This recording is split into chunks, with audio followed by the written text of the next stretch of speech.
वंदे मातरम बच्चों। कल हमने देखा कोशिका किसे कहते हैं तथा कोशिका के प्रकार और कोशिका की खोज। आज हम पढ़ेंगे सजीवों में कोशिका की संख्या और आकृति, साइज में भिन्नता और कोशिका की आकृति। फिर हम पढ़ेंगे कोशिका की जो साइज है, फिर कोशिका की संरचना और उसके प्रकार, कोशिका के भाग,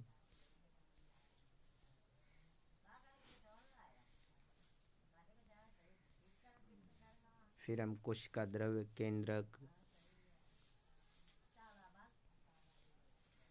पादप और जंतु कोशिका की तुलना। ठीक है।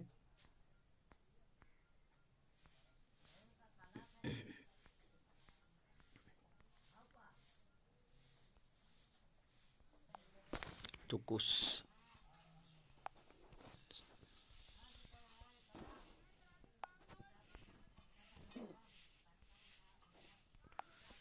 सजीवों में कोशिका की संख्या, आकृति और साइज में विभिन्नता होती है।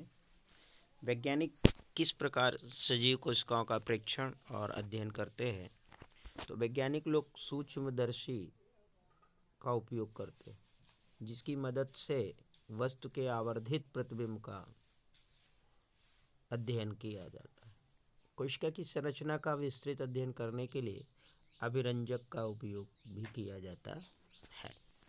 पृथ्वी पर लाखों जीव हैं और उनकी आकृति, साइज अलग अलग प्रकार की है। इनके अंगों की आकृतियाँ, उनकी जो साइज है यानी आकार है, और उनकी कोशिकाओं की संख्या में भी भिन्नताएं होती हैं। यानी सभी सजीव जो हैं इस धरती पर, जितने भी जीव हैं, उनकी आकृति, आकार में विभिन्नताएं पाई जाएंगी। साथ ही साथ उनके जो अंग हैं उनकी भी जो आकृति होगी, आकार होगा, और जो उनकी कोशिकाएं होंगी वे भी भिन्न होंगी।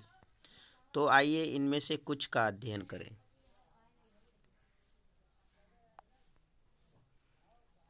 ठीक है।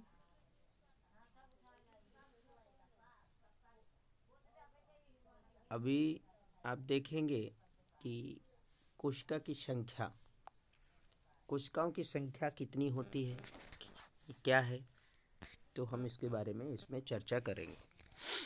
क्या आप किसी लंबे वृक्ष अथवा हाथी जैसे विशाल जंतु के शरीर पर पाई जाने वाली कोशिकाओं की संख्या का अनुमान लगा सकते हैं? ठीक है। ये संख्या यानी आप समझ सकते हैं कि किसी भी लंबे वृक्ष अथवा हाथी जैसे बहुत बड़े जंतुओं के शरीर पर पाए जाने वाली कोशिकाओं की संख्या को आप जान सकते हैं। आपको पता होना चाहिए कि ये जो संख्या होगी उनकी, वो अरबों खरबों में हो सकती है। मनुष्य के शरीर में कई खरब कोशिकाएं पाई जाती हैं, जो आकृति और साइज में भिन्न होती है। जो मनुष्य है उसके शरीर में खरब कोशिकाएं पाई जाती हैं और इनकी आकृतियां और साइज जो है भिन्न होंगी, यानी अलग अलग होंगी।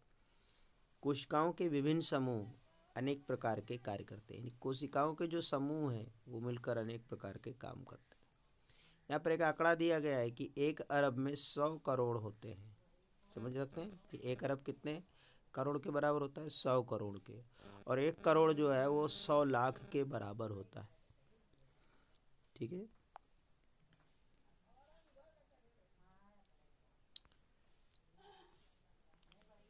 वो जीव जिसका शरीर एक से अधिक कोशिकाओं का बना होता है उसे बहुकोशिकीय कहते हैं। क्या कहेंगे? बहुकोशिकीय यानी मल्टी सेलुलर। यानी मल्टी का मतलब होता है अनेक और सेलुलर का मतलब होता है कोशिका। छोटे जीवों में कोशिकाओं की संख्या कम संख्या अनेक क्रियाकलापों को किसी प्रकार प्रभावित नहीं करती। आपको जानकर आश्चर्य होगा कि अरबों कोशिकाओं वाले जीवों के जीवन का प्रारंभ ही एक ही कोशिका से ही होता है। जो एक निषेचित अंडे हैं। निषेचित अंडा जो है गुणन करता है तथा वृद्धि और परिवर्धन के साथ कोशिकाओं की संख्या इसमें बढ़ती जाती है। चित्र 8.3 ए और बी आप देखिए, दोनों जीव एकल कोशिका के बने, मतलब एकल मीन एक कोशिका के। तो एक कोशिका वाले जीवों को एक कोशिक या एक कोशिकीय प्राणी कहते हैं। यूनिसेलुलर इसे अंग्रेजी में कहते हैं। यूनि का मतलब होता है एक और सेलुलर का मतलब होता है कोशिकीय। यहाँ पर अमीबा और पैरा, ये अमीबा का चित्र है और ये पैरामीशियम का है। ये अमीबा और ये पैरामीशियम। आप पैरामीशियम के बारे में ध्यान से देखिए तो ये इसके कूटपाद हैं। उसके बाद इसका जो आकार है वो पैर के तलवे जैसा है, लेकिन अमीबा का जो आकार है वो किसी भी रूप में उसका आकार हो सकता है।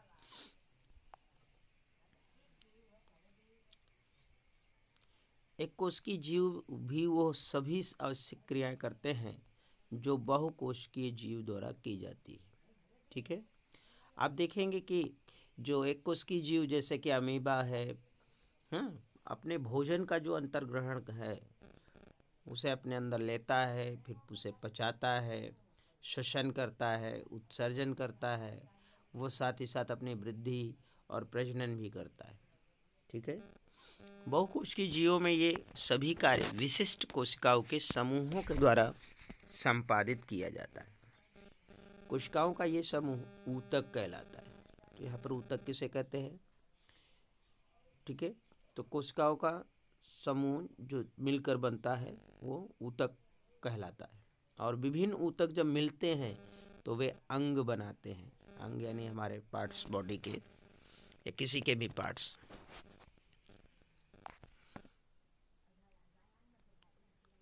क्रियाकलाप 8.1 अमीबा और पैरामीशियम की स्थायी स्लाइड सूक्ष्मदर्शी यंत्र से दिखा सकते हैं और इसके अतिरिक्त तालाब से जल एकत्र करके स्लाइड बनाकर उस जल में उपस्थित जीवों को दिखा सकते हैं। अब हम पढ़ेंगे यहाँ पर कोशिका की आकृति। तो चित्र में 8.3a में ये देखिए 8.3a, ये तो ये जो 8.3a देख रहे हैं आप चित्र,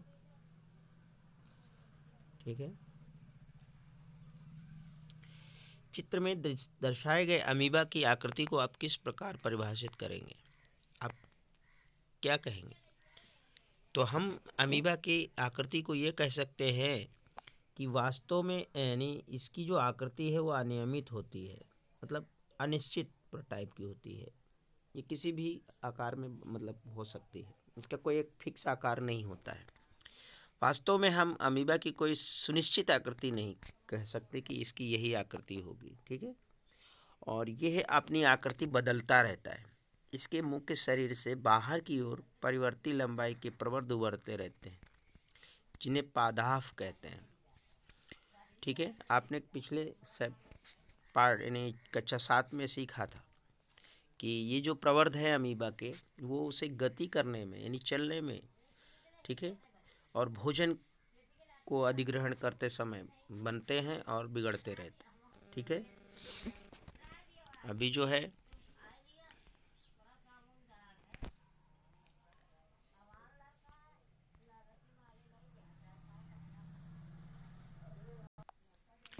अमीबा की बदलती हुई आकृति पादाप के बनने के कारण होती है। मतलब अमीबा अपना आकार जो बदलता रहता है उसकी जो पादाप के कारण उसकी आकृति बदलती है, और ये जो पादाप उसे गति प्रदान करते हैं और भोजन ग्रहण करने में हेल्प करते हैं। अब बात करते हैं मनुष्य के रक्त में पाई जाने वाली श्वेत रक्त कणिकाएं, जिसे WBC कहते हैं, वाइट ब्लड सेल्स। ये भी एक कोशिकीय संरचना का उदाहरण है जो अपनी आकृति बदल सकती है। जो हमारे WBC है यानी श्वेत रक्त कणिकाएं यानी WBC यानी वाइट ब्लड सेल्स जो है ये एक कोशिका है। ठीक है, WBC एक कोशिका है, जबकि अमीबा एक पूर्ण विकसित जीव है जिसका स्वतंत्र अस्तित्व है। ठीक है, आपके विचार में इन जीवों में कोशिकाओं की आकृति कैसी होगी जिसमें लाखों कोशिकाएं होती हैं? और चित्र 8.4 ABC मानव की विभिन्न प्रकार की कोशिकाएं दिखाई गई हैं। 8.4 यहाँ पे है, ये देखिए। तो इसमें दिखाया गया है कि गोलाकार रक्त कोशिकाएं तर्करूपी गोले। तो आप देखिए जो ए है, ये जो ए है वो गोलाकार है, जो बी है वो तर्करूपी कोशिकाएं हैं, यानी तर्करूपी पेशी कोशिका है, और जो सी है वो लंब संखान्वित तंत्रिका कोशिका है। ठीक है, ये तो मानव की विभिन्न प्रकार की कोशिकाएं जैसे कि रक्त, पेशी और तंत्रिका कोशिका दिखाई गई है। ये विभिन्न आकृतियां हैं और इनके विशिष्ट कार्य से संबंधित है। कोशिकाएं सामान्यतः गोली, चपटी, गोल यानी गोलीय, चपटी, गोल अथवा लंबी हो सकती हैं, जैसा कि आपने 8.4 एक चित्र में देखा। कुछ कोशिकाएं लंबी होती हैं जिनके दोनों सिरे नुकीले होते हैं और इनका आकार तर्क रूप में होता है। आपने देखा 8.4 बी। कभी कभी कोशिकाएं बहुत लंबी हो जाती हैं और कुछ कोशिकाएं शाखान्वित होती, शाखा ब्रांच में बढ़ जाती है, जैसे तंत्रिका कोशिका। 8.4 का सी वाला चित्र, ये जो आप देख रहे हैं ये वाला। उसके बाद तंत्रिका कोशिका संदेश प्राप्त कर उनका स्थानांतरण करती हैं, जिसके द्वारा ये हमारे शरीर के में नियंत्रण और समन्वय का कार्य करती है।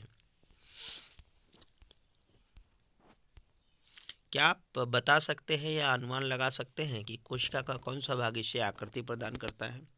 तो कोशिका के विभिन्न संगठक एक झिल्ली द्वारा परिबद्ध होते हैं और ये झिल्ली पौधे और जंतुओं की कोशिकाओं को आकृतियां प्रदान करती है। पादप कोशिका में एक अतिरिक्त आवरण होता है जिसे कोशिका भित्ति कहते हैं। तो यहाँ पर कि कोशिका भित्ति किसे कहते हैं? ठीक है, तो पादप कोशिका में एक अतिरिक्त आवरण यानी कि एक परत रूप, जिसे कोशिका भित्ति कहते हैं, ये कोशिकाओं को आकार और दृढ़ता प्रदान करता है। ये आप 8.7 चित्र में देखेंगे। 8.7 का चित्र,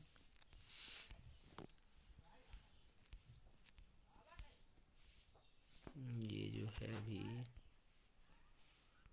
ये देखिए 8.7 का चित्र, जिसमें पादप कोशिका और जंतु कोशिका दिखाई गई है। ठीक है,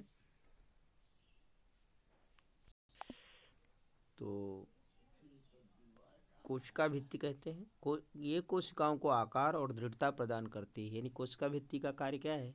कोशिकाओं को आकार और दृढ़ता प्रदान करने का काम करना है। जीवाणु कोशिकाओं में कोशिका भित्ति पाई जाती है, यानी जो जीवाणु कोशिकाएं हैं उसमें कोशिका भित्ति पाई जाती है। कोशिका का साइज के बारे में हम चर्चा करेंगे। सजीवों में कोशिका का साइज 1 मीटर का 10 लाखवें भाग यानी माइक्रोमीटर अथवा माइक्रोन के बराबर छोटा हो सकता है, अथवा कुछ सेंटीमीटर लंबा भी हो सकता है। परंतु अधिकतर जो कोशिकाएं हैं वह अति सूक्ष्मदर्शी होती हैं और नग्न आंखों से दिखाई नहीं देती, यानी नेक आइज से नहीं देख सकते। इन्हें हम देखने के लिए सूक्ष्मदर्शी का उपयोग करते हैं। इसके माध्यम से ये बड़ा और आवर्धित, यानी आवर्धित मतलब जूम करके बड़ा दिखता है। और सबसे छोटी कोशिका की जो साइज होती है वो 0.1 से 0.5 माइक्रोमीटर है, जो कि जीवाणु कोशिका है। सबसे बड़ी कोशिका शुतुरमुर्ग का अंडा है, जिसकी साइज 170 मिलीमीटर गुणे 130 यानी 130 मिलीमीटर होती है। क्रियाकलाप 8.2। मुर्गी का अंडा उबालिए, इसका छिलका अलग करिए। क्या आप देखते हैं? एक सफ़ेद पदार्थ के गोल के पीले भाग घेरे हुए। सफ़ेद भाग एल्ब्यूमिन है, जो उबालने पर ठोस में बदल जाता है, और पीला भाग यॉक है। ये एक एकल कोशिका का भाग है। आप इसे आवर्धक उपकरण के बिना भी देख सकते हैं। क्या अगला ये क्या हाथी की कोशिकाएं चूहे की कोशिकाओं से बड़ी होती है? ठीक है, चलिए आगे। यहाँ पर है कि कोशिकाओं के जो साइज का संबंध है वो किसी पौधे अथवा जंतु के साइज से नहीं होता है। ऐसा बिल्कुल भी आवश्यक नहीं है कि हाथी की कोशिका, अभी आपने यहाँ पे चर्चा की ना कि क्या हाथी की कोशिकाएं चूहे की कोशिकाओं से बड़ी होती है, तो यहाँ पर उसका आंसर है कि हाथी की कोशिकाएं चूहे की कोशिकाओं से बहुत बड़ी हों। कोशिकाओं की साइज का संबंध उसके प्रकार से है। ठीक है। ऐसा बिल्कुल भी आवश्यक नहीं है, मतलब ऐसा बिल्कुल नहीं है कि हाथी की कोशिकाएं जो है चूहे की कोशिकाओं से बड़ी हो। तो उसका संबंध किससे है? कोशिका के साइज का संबंध उसके प्रकार से है। जैसे कि उदाहरण के लिए हम देखें कि तंत्रिका कोशिकाएं हाथी और चूहे दोनों में ही लंबी हैं और शाखान्वित होती हैं, और उनका काम क्या है? संदेश का स्थानांतरण का कार्य करना। ठीक है। अब बच्चों 8.4 कोशिका की संरचना और प्रकार। आप पढ़ चुके हैं कि प्रत्येक जीव के अनेक अंग होते हैं। आपने कक्षा 7 में पाचन अंगों के विषय में पढ़ा, जो सम्मिलित रूप से पाचन तंत्र बनाते हैं। किसी तंत्र में प्रत्येक अंग अलग अलग कार्य करते हैं, जैसे पाचन, श्वैगीकरण, अवशोषण। इसी प्रकार विभिन्न पादप, यानी जो पादप है यानी पेड़ हैं, वो भी अंग विशिष्ट या विशेष प्रकार करते हैं। उदाहरण के लिए जड़ जल और खनिजों का अवशोषण में, जो जड़ है वो जल और खनिजों के अवशोषण में मदद करती है, यानी सहायता करती है। आपने कक्षा 7 में पढ़ा है कि पत्तियां जो हैं वो भोजन के संश्लेषण का काम करती है। प्रत्येक अंग पुनः छोटे छोटे भागों में बने होते हैं, जिसे ऊतक कहते हैं। ठीक है। कोशिकाओं के शरीर को छोटे छोटे भागों को ऊतक कहते हैं। तो जो भी अंग मिलकर बनते हैं वो ऊतक कहलाते हैं। ऊतक एक समान कोशिकाओं का वो समूह है जो एक विशिष्ट प्रकार करता है। पहली को समझ में आ गया, ये जो लड़की है उसको समझ में आ गया कि जो अंग हैं वो ऊतक के बने होते हैं। जो हमारे अंग हैं वो ऊतक के बने होते हैं, और जो ऊतक हैं वो कोशिकाओं के बने होते हैं। यानी आपने सीखा कि जो अंग हैं वो ऊतक से बनते हैं, और ऊतक जो है वो कोशिकाओं से बने होते हैं। यानी हम कह सकते हैं कि सजीव की संरचनात्मक इकाई कोशिका है। अब हम यहाँ पर कोशिका के भाग के बारे में पढ़ेंगे। कोशिका के भाग, जिसमें कोशिका झिल्ली। ठीक है।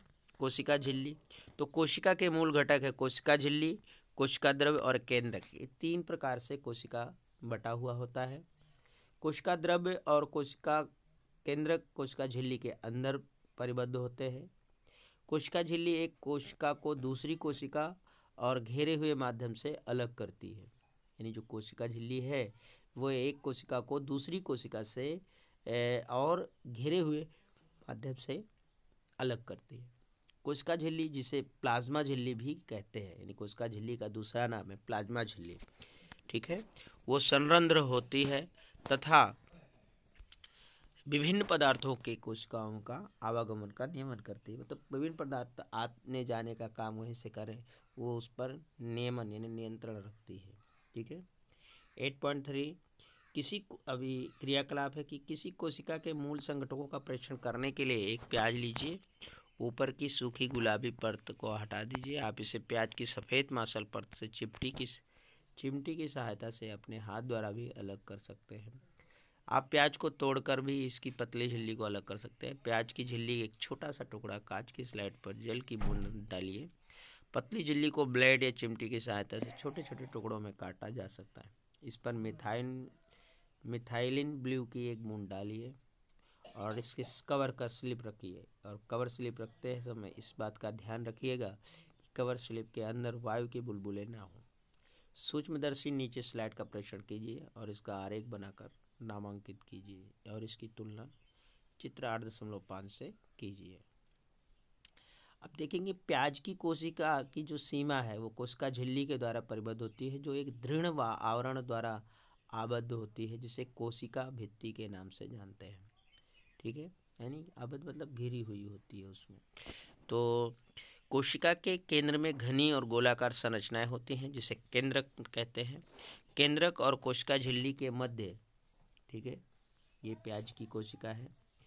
ठीक है। केंद्रक और कोशिका झिल्ली के मध्य यानी बीच में एक जेली के समान पदार्थ होता है, जिसे कोशिका द्रव्य कहते हैं। फिर यहाँ पर एक है कि मैं जानना चाहता हूँ कि पौधों को कोशिका भित्ति की आवश्यकता क्यों होती है। ठीक है। तो हम पहले ही पढ़ चुके हैं कि कोशिका झिल्ली कोशिका को आकार प्रदान करने का काम करती है। पौधों में कोशिका झिल्ली के अतिरिक्त एक बाहरी मोटी परत होती है, जिसे कोशिका भित्ति कहते हैं।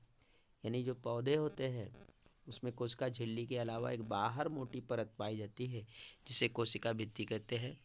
और कोशिका झिल्ली को आबद्ध करने वाली यानी रचना जो है आबद्ध करने वाली ये अतिरिक्त संरचना पौधों की कोशिकाओं की सुरक्षा के लिए जरूरी है।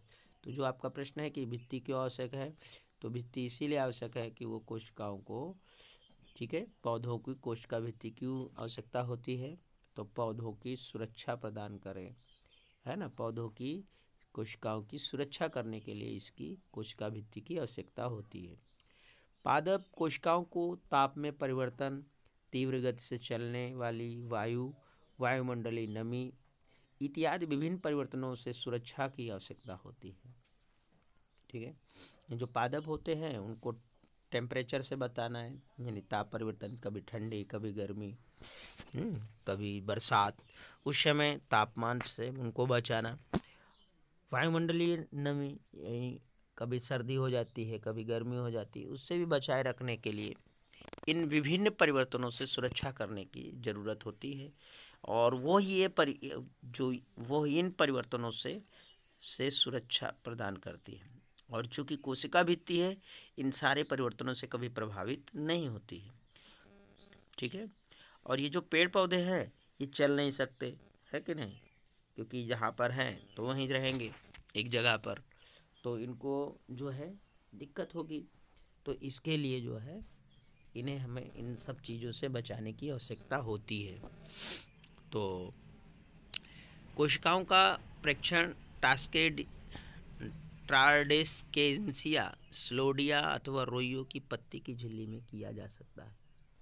आप इनकी स्लाइड भी उसी प्रकार बना सकते हैं जिस प्रकार प्याज की झिल्ली की स्लाइड बनाई थी। पहली ने बूझों से पूछा कि क्या वो जंतु कोशिका का परीक्षण कर सकती है या कर सकता है। तो क्रियाकलाप 8.4, एक स्वच्छ दांत खोदनी, टूथपिक अथवा माचिस की तीली जिसका मसाले वाला सिरा तोड़कर हटा दिया गया है और उसे ले लीजिए। इनकी सहायता से गाल की अतिरिक्त परत के धीरे से खुरचिए, स्क्रैप कीजिए। इसे कांच की स्लाइड पर रखिए, पानी में रखिए और इसमें आयोडीन विलेन की एक बूंद डालिए। इस पर कवर स्लिप रखिए। आयोडीन विलेन के स्थान पर आप मिथाइल ब्लू की 1 या 2 बूंदें डाल सकते हैं। आप सूक्ष्मदर्शी के नीचे इसका परीक्षण कीजिए, आपको खुरची हुई परत यानी कोशिकाएं दिखेंगी। ठीक है, क्या करिए, एक टूथपेस्ट यानी दांत खोदने लीजिए और उसको काला वाला हटा दीजिए और अपने मुंह पे रख के गाल पे हल्का सा खुरचिए और मिथाइल ब्लू की 1 या 2 बूंद डालकर देख लीजिए। विलेन के, आयोडीन विलेन के स्थान पर आप मिथाइल ब्लू भी ले सकते। तो इससे आपको खुरची हुई परत में अनेक कोशिकाएं देखने को मिल सकती है। आप कोशिका भित्ति, कोशिका द्रव्य और केंद्रक को पहचान कर सकते हैं। जंतु कोशिका में कोशिका भित्ति अनुपस्थित होती है, यानी जो जंतु कोशिका होती है उसमें कोशिका भित्ति का अभाव होता है। ठीक है,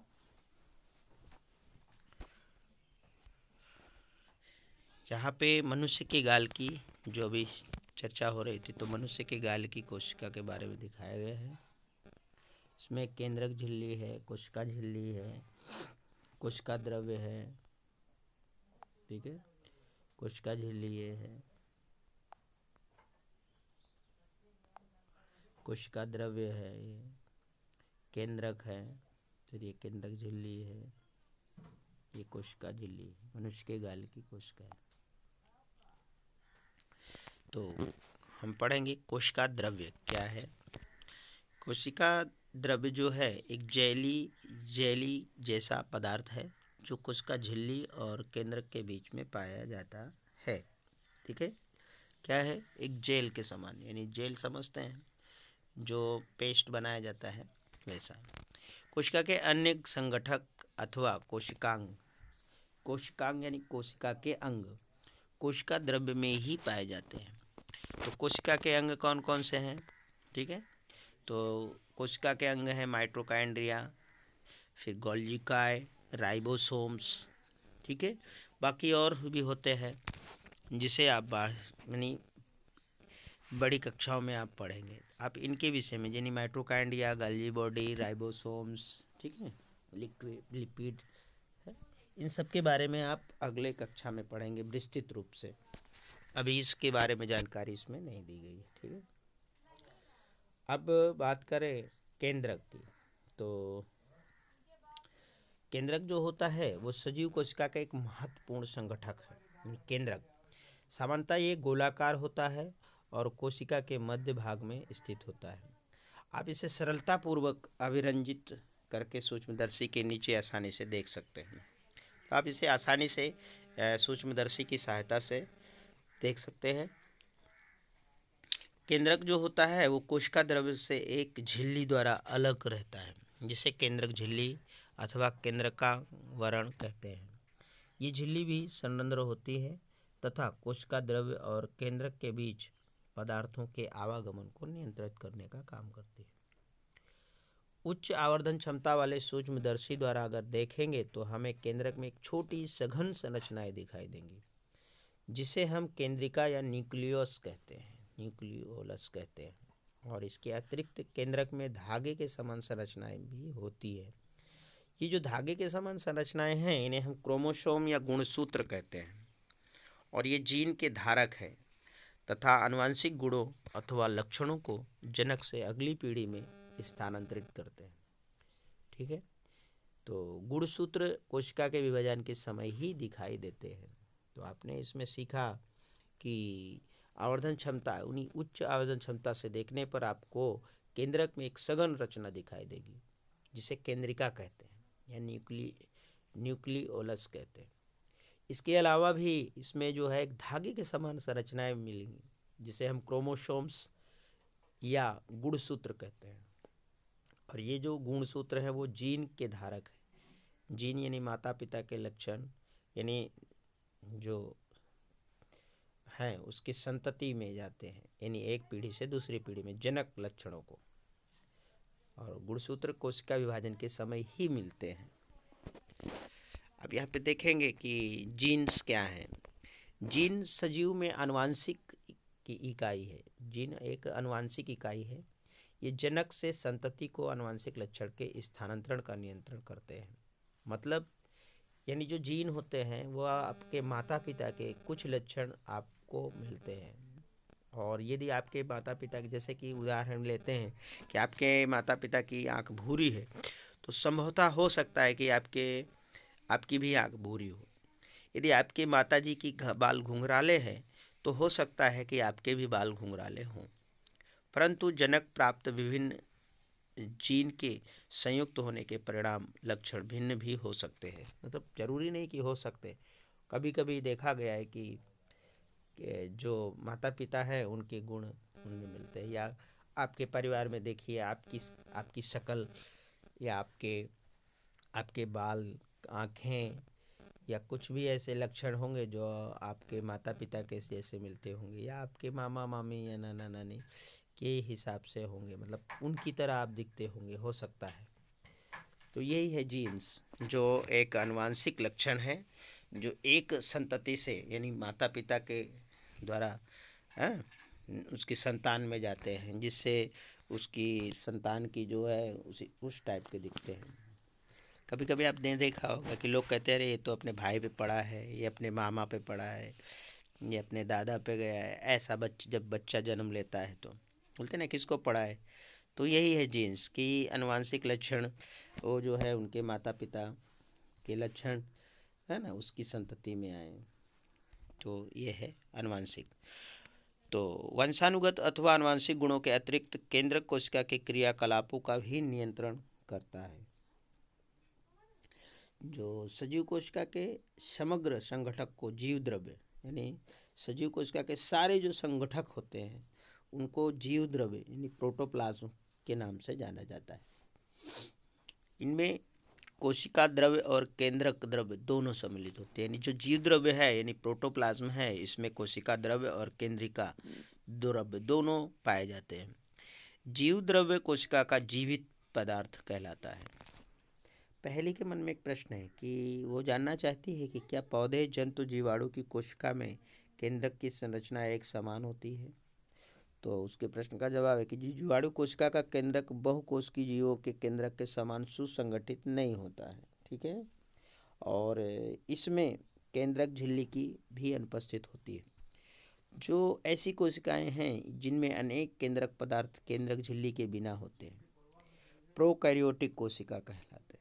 यानी जिसमें ऐसे कोशिकाएं जिनमें केंद्रक पदार्थ केंद्रक झिल्ली के बगैर होते हैं यानी बिना होते हैं, उसे प्रोकैरियोटिक कहते हैं। और ऐसे पदार्थ जो कोशिका जीव मतलब ऐसे इस प्रकार के जो जीव हैं उसे प्रोकैरियोट्स कहलाते हैं। जीवाणु नीले और हरे शैवाल इसके उदाहरण हैं।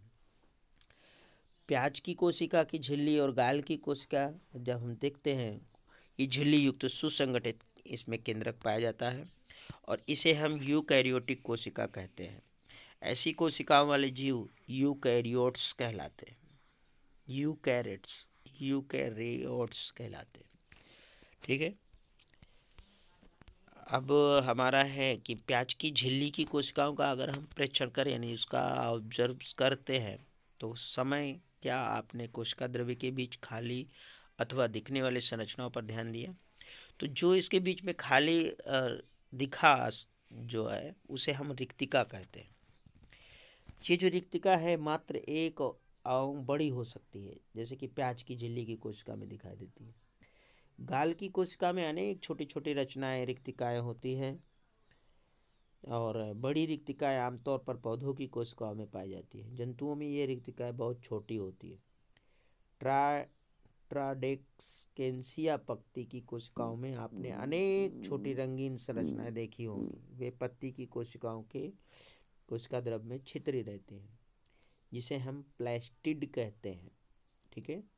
ट्राडेस्केसिया पत्ती की कोशिका है, आपने देखा है कि उसकी छोटी रंगीन संरचनाएं होती हैं और इनकी जो पत्तियां हैं उनकी कोशिकाओं के कोशिका द्रव में बटी हुई छितरी मतलब फैली हुई होती है और इन्हें प्लेडिड के नाम से जानते हैं या प्लेडिड कहते हैं। ये जो अनेक रंगों के होते हैं, इनमें कुछ यानी विभिन्न रंगों के होते हैं मतलब अनेक प्रकार के। इनमें कुछ में हरा रंजक उपस्थित होता है। अब हरा रंजक यानी कि क्लोरोफिल की उपस्थिति, ठीक है, यानी जिसे हम क्लोरोफिल कहते हैं। ठीक है। तो अब आप यहाँ देखें कि हरे रंग के जो प्लास्टिड होते हैं उसको क्लोरोप्लास्ट अथवा हरित लवक के नाम से जाना जाता है। ठीक है।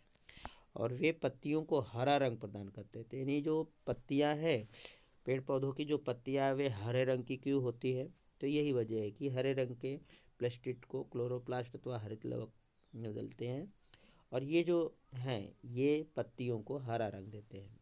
इसी वजह से पेड़ पौधों की जो पत्तियाँ हैं वो हरे रंग की होती हैं। आपको पता होना चाहिए या होगा कि पत्तियों के क्लोरोप्लास्ट में उपस्थित क्लोरोफिल प्रकाश संश्लेषण के लिए जरूरी है। यानी पत्तियों के जो क्लोरोप्लास्ट है वो प्रकाश संश्लेषण की क्रिया में मदद करती है। अब हम नेक्स्ट वीडियो में पादप और जंतु कोशिका की तुलना करेंगे। थोड़ा ही है, ख़त्म करते हैं कि पादप और जंतु कोशिका की तुलना 8.3 और 8.4 को याद करें तो उसके आधार पर, ठीक है, आप कर सकते हैं। जंतु कोशिका की संरचना की तुलना कर सकते हैं। 8.7 एक चित्र देखिए। अब आप देख रहे हैं कि पादप कोशिका जो है इसमें कोशिका झिल्ली पाई जाती है, इसमें भी पाई जाती है, इसमें रिक्तिका पाई जाती है और रिक्तिका इसमें भी पाई जाती है। दोनों में केंद्रक पाए जाते हैं, दोनों में कोशिका द्रव्य पाए जाते हैं। आप देख रहे हैं इस चित्र के आधार पर कोशिका द्रव्य, केंद्रक, रिक्तिका, कोशिका झिल्ली। ठीक है। लेकिन आप देखते हैं कि कोशिका भित्ति है वो जंतु कोशिका में, यानी आप देख रहे हैं यहाँ पर पहला चित्र ए जो है वो पादप कोशिका का है, बी जो है जंतु कोशिका का है। तो इससे आप देख सकते हैं कि जो कोशिका भित्ति है वो इसमें पाई जाती है यानी पादप कोशिका में, लेकिन जंतु कोशिका में नहीं पाई जाती है। ठीक है। आप ये भी देख सकते हैं कि जो पादप कोशिका है उसमें हरित लवक यानी प्लास्टिड पाए जाते हैं, लेकिन जंतु कोशिका में इसका अभाव होता है। ठीक है। तो यहाँ पर एक सारणी बनाई गई है पादप कोशिका और जंतु कोशिका की तुलना में। तो यहाँ पर कोशिका झिल्ली पादप कोशिका में उपस्थित होती है, जंतु कोशिका में भी पाई जाती है, कोशिका भित्ति इसमें पाई जाती है और इसमें अनुपस्थित होती है। केंद्रक दोनों में पाया जाता है। केंद्रक झिल्ली, तो केंद्रक झिल्ली देखिए आप यहाँ पे, ठीक है। केंद्रक झिल्ली, तो केंद्रक झिल्ली जो है दोनों में पाई जाती है। फिर कोशिका द्रव्य, अब देखिए कोशिका द्रव्य दोनों में पाया जाता है, तो यहाँ पर लिख सकते हैं कि हाँ पाया जाता है दोनों में। प्लेस्टिड, तो प्लेस्टिड जो है आप देख सकते हैं कि पादप कोशिका में पाई जाती है, जबकि जंतु कोशिका में नहीं पाई जाती है। फिर रिक्तिकाएँ, ठीक है। अब रिक्तिका देखिए दोनों में पाई जाती है, यानी पादप कोशिका में भी पाई जाती है और जंतु कोशिका में भी पाई जाती है, ठीक है। तो ये था जंतु कोशिका और पादप कोशिका का लक्षण।